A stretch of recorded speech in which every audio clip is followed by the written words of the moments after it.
Hello, hello everyone. প্রিয় HSC শিক্ষার্থীবৃন্দ, সবাই কেমন আছো? আশা করি ভালো আছো। তো আমার নাম মোহাম্মদ আজহারুল ইসলাম।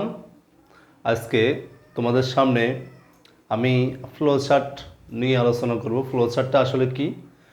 তোমরা যারা কিছুদিন পরে এইচএসসি পরীক্ষা দিবা তাদের জন্য আজকে আমাদের ছোট একটা ক্লাস, যেটা আমার অনেক শিক্ষার্থীরা আসলে ফ্লো চার্ট কীভাবে লিখে ওইটা জানে না।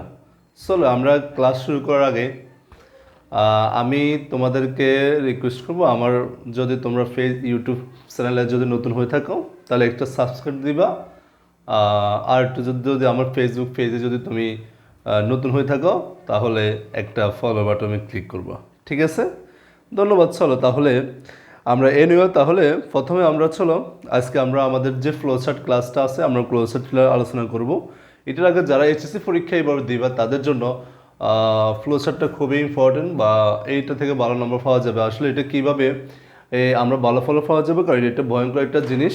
আমরা ফ্লোচার্টটা করতে হলে এটা খুবই একটা ভয়ঙ্কর জিনিস। আসলে ভয়ঙ্কর বলতে আমি এর জন্য বুঝেছি যে এটা একটা অনেকেই আসলে ফ্লোচার্টটা কীভাবে লেখে অনেকেই আসলে ওইটা আমরা পারি না। এর জন্য আজকে তোমাদের সাথে কীভাবে আমি আশা করি আজকে ক্লাসে 4 থেকে তোমরা কীভাবে ফ্লোচার্ট করবা আর ওইটা থেকে তোমরা কি ভালো একটা ধারণা পেতে পারবো। আশা করি আমরা ওইখানেই আলোচনা করবো। ঠিক আছে, এবার দ্বিতীয় কথা হচ্ছে আমাদের ফ্লোচার্ট করতে হলে আমাদের ফ্লোচার্টে এমন কোনো নিয়ম নেই, বাধ্যবাধকতা নাই তুমি এই নিয়মে পড়লে ফ্লোচার্টটা করতে পারবা।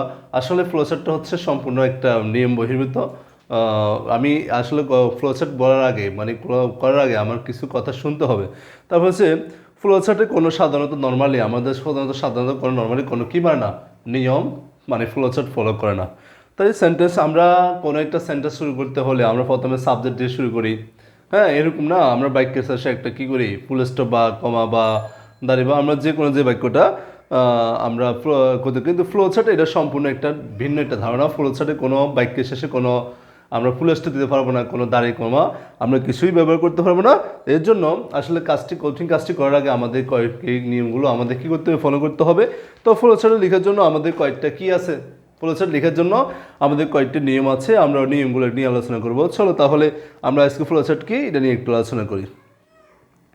তাহলে আমাদের ফ্লোচার্ট শেখার আগে আমরা কয়েকটি ট্রান্সিটিভ ভার্ব জানতে হবে। কয়েকটি ট্রান্সিটিভ ভার্ব জানলে আমরা একটু আশা করি ফ্লোচার্টটা বলতে পারবো তাহলে আমরা আজকে আমাদের ক্লাসটা শুরু করে দিই।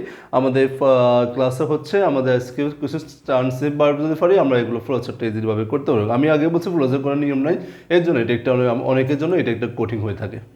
তো এখানে ফ্লোচার্ট করতে হলে আমাদের এক নম্বর তোমাদের খেয়াল রাখবো, যদি আমাদের ফ্লোচার্টগুলো সাধারণত ফার্স্টে এরকম একটা আমাদের বাক্য ফার্স্টে দিয়ে দে, এরকম একটা আমাদের ফ্লোচার্টগুলো দিয়ে দে 1 নম্বর বাক্য দেখে লেখা আছে না, একটা হাতে ফার্স্টে ওরা একটা করে দেয়, তোমাকে আরও 5-6টা বার বাক্য তোমাকে কী করতে হয়, বানাতে হয়। তাহলে এটা কীভাবে তোমরা সহজে পারবে, তাহলে ওর জন্য আমরা আজকে ক্লাসটা স্কুলে কিছু পরীক্ষার আগে আমরা আসলে এটা তোমরা নিয়ে আলোচনা করতেছি।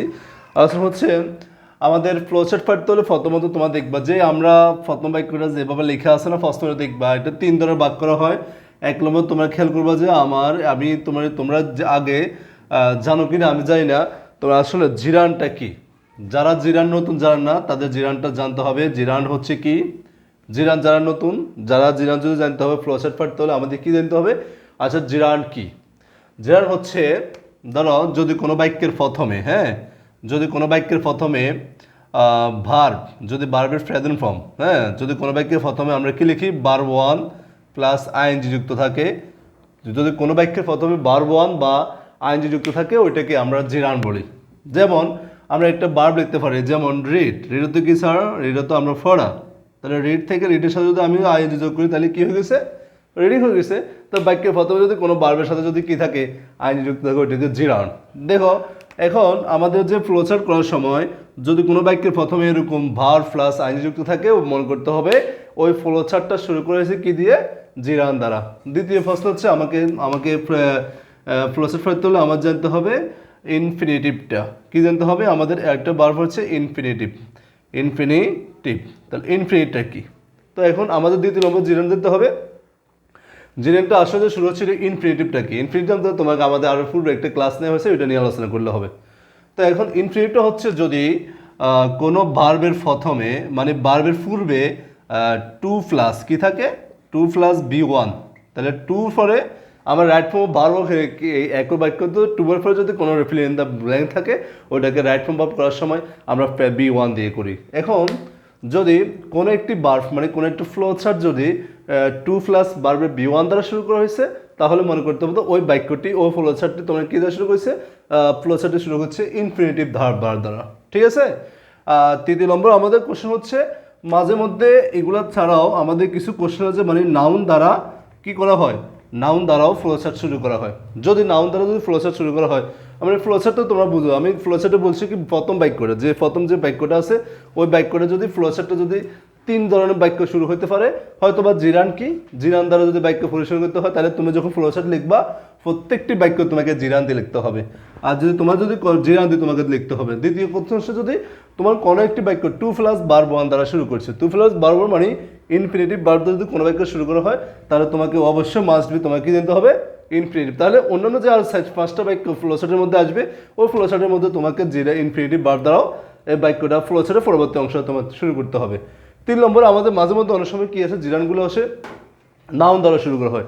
যদি নাউন দ্বারা যদি ইনফিনিটিভ এগুলো শুরু করা হয়, তাহলে ফ্লোচার্ট লেখার সময় অন্যান্য যে এগুলো আছে ওগুলো তুমি নাউন দ্বারা শুরু করবে। আশা করি সবাই বুঝতে পারছো। আর এখানে খেয়াল করতে হবে তোমার আসলে এখানে নাম্বার পাওয়া খুবই সহজ। যদি তোমরা যদি বুঝো তাহলে আসলে জিরানটা কি ওটাভাবে সহজভাবে তুমি বলতে পারবা। তাহলে আমি আবার রিপিট করতেছি, কারণ বাক্যটা খুবই আমাদের সেন্সিটিভ একটা কথা। তুমি যদি ফ্লোচার্ট লিখতে হয়, আমরা অনেকে কিন্তু কি পারি না, ফ্লোচার্ট আমরা কঠিন মনে করি, ফ্লোচার্ট আমরা অনেক কিছু কঠিন মনে করি আর এসে আমরা করতে পারি না। এটা জানতে হলে দেখো আমি আবার বলতে জিরানটা হচ্ছে যদি কোনো বাক্যে ভার্ব প্লাস ভার্বের বি ওয়ান প্লাস আইন শুরু হয় ওইটাকে আমরা জিরান বলে থাকি। আর যদি কোনো একটা বাক্য তোমার যেই আমি বুঝানোর সাথে মানে কি একটা আমাদের যে একটা ইয়ে থাকে না, বক্স থাকে না, ফ্লোচার্টের বক্সে প্রথম বাক্যটার মধ্যে দেখবা, খেয়াল করতে প্রথম বাক্যের মধ্যে কোন বাক্য দিয়ে শুরু করতেছে। যদি জিরান দ্বারা বাক্য শুরু করা হয় তাহলে ফ্লোচার্টের পর অংশটি কী হবে, জিরান ফলতে যে আর সাইডটা বাক্য আছে ওই সাইডটা বাক্য যখন শুরু করবে তখন ওইটাও জিরান দ্বারাই শুরু করতে হবে।